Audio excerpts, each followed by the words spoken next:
Introduce yourself and ask the patient's permission to be examined. The patient should be undressed to expose the leg, ankle and foot. If available, inspect the soles of their shoes, looking for uneven or excessive wear which would suggest a gait abnormality. Hello, my name is Rosie Hackney. I'm wanted to examine your feet and ankles today. Is that okay? Yes. Are you in any pain today at all? No. Okay. We're going to start just by you standing straight and looking at me, if that's okay. Note any abnormalities of stance or foot position, such as pronation or pes cavus. In normal alignment of the ankle, the line of the shin will point towards the first or second toe. Is there any swelling of the lower leg, ankle or midfoot? Swelling of the metatarsophalangeal joints will show as a fullness proximal to the toes and may cause retraction of the toes off the floor. Hallux valgus is commonly associated with midfoot pronation.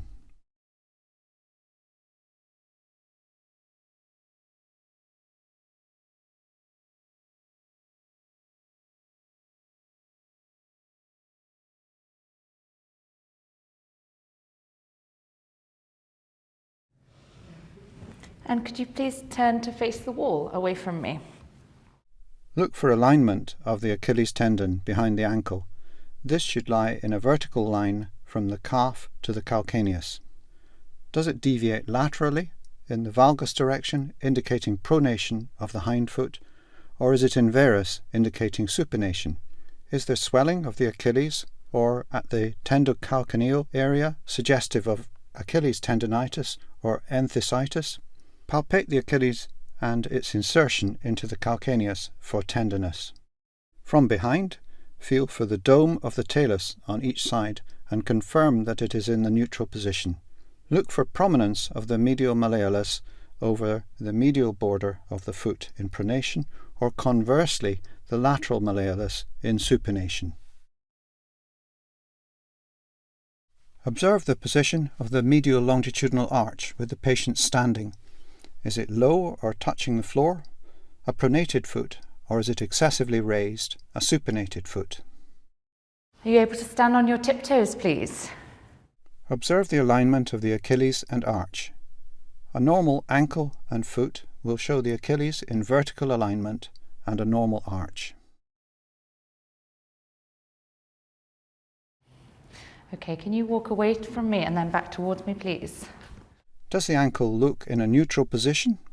Is the gait antalgic, or is there smooth progression from heel plant of the calcaneus to push off from the great toe? Is there symmetry of movement? And can you do the same again, but this time on your tiptoes, please? If you're able.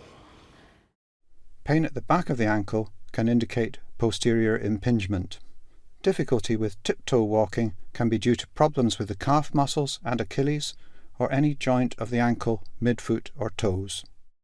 And if you're comfortable, would you be able to do the same, but this time on your heels, please? Pain at the front of the ankle can be due to anterior impingement. Difficulty walking on the heels can be due to weakness of the anterior compartment of the shin or pain in the ankle joint. Thank you. I'm next going to ask you to get up on the couch, okay? Inspect the leg, ankle and foot for erythema, scars and rashes, as explained for other joints. Look for swelling of the ankle joint itself. This will show as puffiness anterior to the ankle joint. Swelling of either malleolus, perhaps due to a fracture. Swelling posterior to the malleoli, suggesting tendinitis.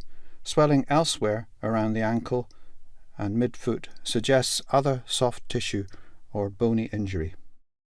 Swelling of the metatarsophalangeal joints and interphalangeal joints indicates inflammatory arthritis. Swollen sausage toes are associated with the spondyloarthritides, such as psoriatic arthritis. Bruising around the lower margins of the foot and ankle will occur in any injury affecting the extra-articular tissues of the lower leg or foot. Now feel the ankle for warmth, tenderness or crepitus. Feel for the pulses of the dorsalis pedis and tibialis posterior arteries. Feel for bony tenderness by starting above the ankle and working towards each malleolus in turn. Palpate behind the malleolus for tenderness of the flexor tendons on the medial side and the peroneal tendons on the lateral side.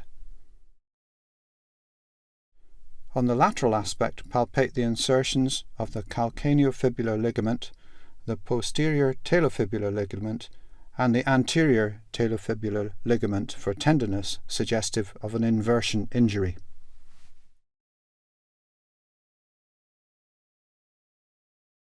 Identify the talar dome and palpate from lateral to medial side. Tenderness suggests a chondral defect. Tenderness and swelling suggests inflammation or intra-articular damage. On the medial side, palpate the insertions of the deltoid and spring ligaments on the talus and sustentaculum tali.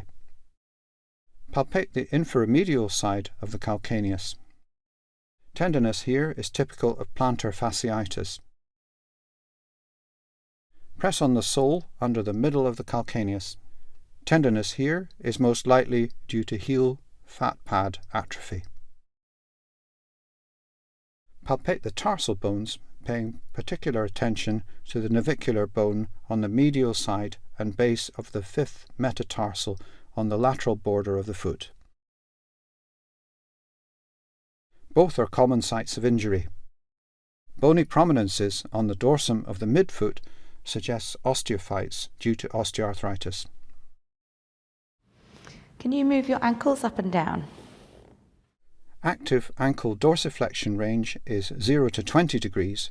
Ankle plantar flexion range is 0 to 50 degrees.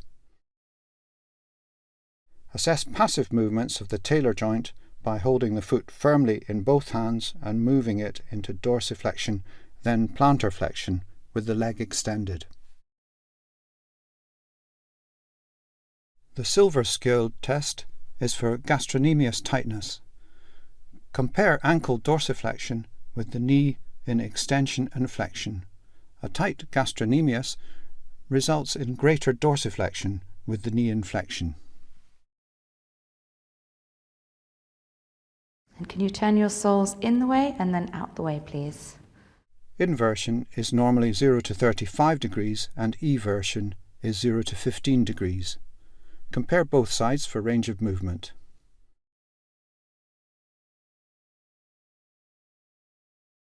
To assess the subtalar joint, hold the calcaneus in the hand and tilt into inversion and eversion, noting stiffness or pain.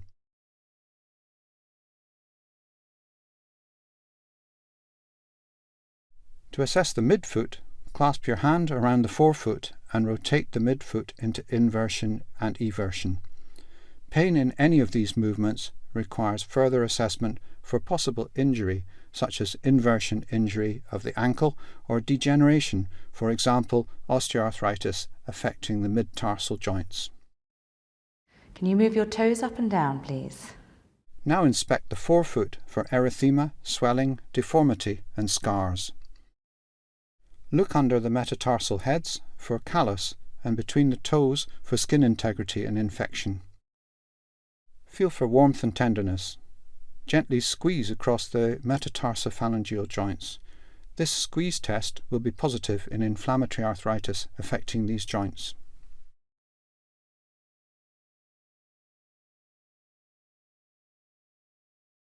Can you please bend your toes up and down? Passively move the great toe whilst the ankle is in plantar flexion. This will show the greatest range of movement. Now place the foot into neutral and repeat dorsiflexion. Pain behind the medial malleolus and reduced range of movement occurs in tarsal tunnel syndrome. Reduced flexion and extension of the great toe occurs in hallux rigidus due to osteoarthritis. Reduced range of movement may occur in the lesser toe joints due to degenerative and inflammatory arthritis. Hammer, claw and mallet toe deformities can be assessed with passive movement. In this patient, we can see a claw deformity of both second toes with hyperextension and retraction at the metatarsophalangeal joint and flexion deformities of the interphalangeal joints. A special test to assess for Achilles rupture is the Simmons test. Can you please kneel on this chair and just relax your foot behind you? Just let it go floppy. Assess the foot posture. On the injured side, the foot will hang more vertically. Feel for tenderness of the Achilles tendon from the musculotendinous junction to its insertion in the calcaneus. A gap in the tendon is suggestive of rupture. Squeeze the calf gently. If the Achilles is intact, the foot will plantar flex.